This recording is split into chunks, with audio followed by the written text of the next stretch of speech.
La primera semana del año es bajista para las acciones estadounidenses. Las bolsas europeas tienen un mejor desempeño a inicios de este año que las de Estados Unidos. La Reserva Federal podría subir los tipos de interés en marzo. El dato de empleo de diciembre de Estados Unidos sale por debajo de lo esperado. Durante el año pasado se crearon 6,4 millones de empleos en Estados Unidos. Vamos a ver a continuación lo que sucedió durante la primera semana de negociaciones de este año y lo que pueda suceder durante esta semana con los datos de inflación y ventas minoristas de Estados Unidos.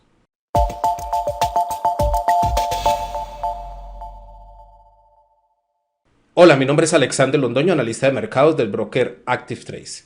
Aunque el Dow Jones y el S&P 500 registraron máximos históricos a inicios de la semana pasada, registran una pérdida semanal durante el viernes. El Dow Jones pierde un 0,29% durante la semana pasada y el S&P 500 pierde un 1,87%. Sin embargo, el que más cayó durante la semana pasada fue el Nasdaq, con una pérdida semanal del 4,53%. Todo esto es ocasionado por las actas de la FED, en donde se refleja que el Banco Central está próximo a subir los tipos de interés. El sector tecnológico es el más afectado por la posible alza de tipos de interés debido a que la valorización de estas empresas se calcula a futuro y si en el futuro los tipos de interés suben, sus ganancias se podrían ver afectadas. El aumento de contagios por Omicron también está afectando a las aerolíneas estadounidenses, las cuales han tenido que cancelar cientos de vuelos. En Europa, el FTSE 100 de Reino Unido sube un 1,36% durante la semana pasada y fue el que mejor desempeño tuvo en la región. De hecho, las acciones europeas tuvieron un mejor desempeño en general que las acciones estadounidenses.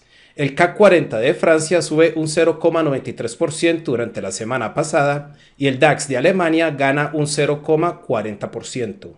Incluso el IBEX 35, que estuvo bastante volátil durante la semana pasada, logró una ganancia semanal del 0,44%.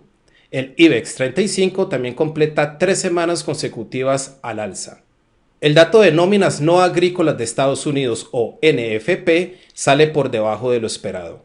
Se esperaba que la economía estadounidense hubiese creado unos 429,000 nuevos empleos durante el mes de diciembre, pero la lectura actual fue de 199,000 nuevos empleos, muy por debajo de lo que se esperaba. Sin embargo, la tasa de desempleo en Estados Unidos baja del 4,2% al 3,9% y entra en una zona en donde la economía estadounidense se dice que tiene empleo completo.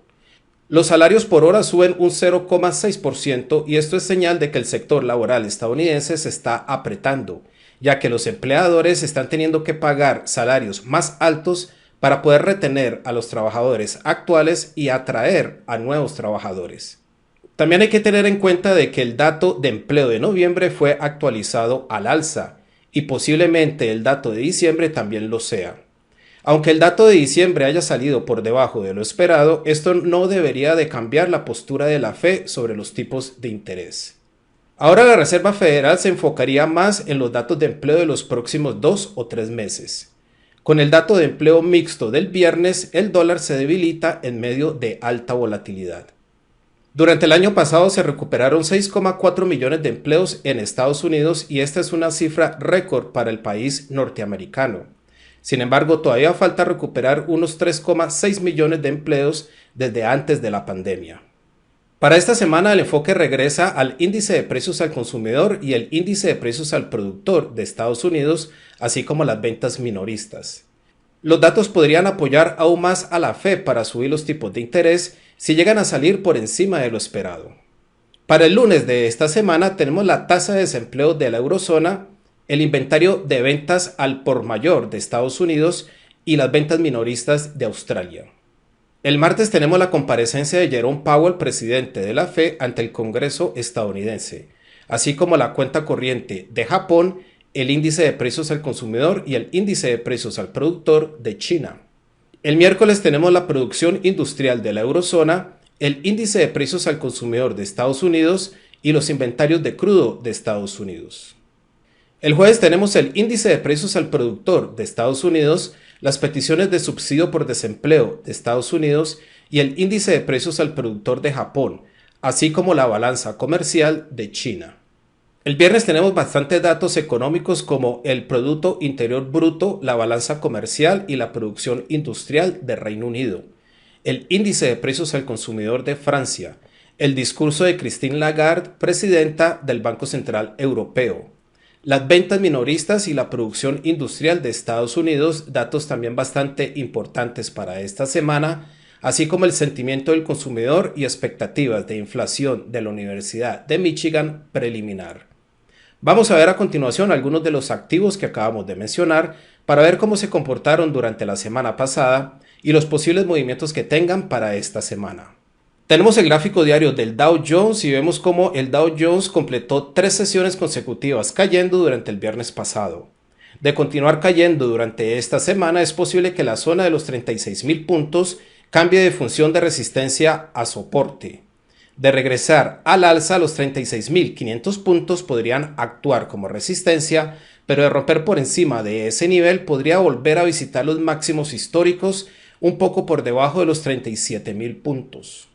El S&P 500 vemos que retrocede desde la zona de máximos históricos, cae por debajo de esta zona de resistencia en los 4.750 puntos y se acerca a la media móvil exponencial de 55 días alrededor de los 4.654 puntos. De rebotar desde esta media móvil hacia arriba, la zona de los 4.750 puntos podría volver a actuar como resistencia. Pero vemos sobre el gráfico diario que la resistencia más relevante se encuentra alrededor de los máximos históricos. Sobre el gráfico diario del Nasdaq vemos la fuerte caída que ha tenido este índice, presionado por la posible alza de tipos de interés por parte de la Fed de Estados Unidos. El Nasdaq cae otra vez a la zona de los 15.536 puntos, de donde ya ha rebotado en 2 ocasiones hacia arriba. De volver a rebotar de aquí hacia arriba, se estaría completando en esta zona lo que se conoce como un patrón de triple suelo. Para que se confirme el patrón de triple suelo, el índice debería de regresar a la zona de máximos históricos. El DAX de Alemania se acercó a máximos históricos cerca de los 16.300 puntos, pero regresa hacia abajo. Aunque rompe por debajo de los 16.000 puntos, todavía se mantiene esa tendencia alcista a corto plazo en el DAX y es posible que regrese al alza, especialmente después de que el viernes deja esta sombra inferior relativamente larga sobre la vela diaria, indicándonos que hacia finales de la sesión los compradores intentaron tomar control del mercado. El CAC 40 de Francia retrocede desde la zona de máximos históricos en los 7.383 puntos hasta los 7.200 puntos, en donde encuentra algo de soporte. Después de este retroceso es posible que el CAC 40 regrese con ese impulso alcista y podría volver a visitar esos máximos históricos.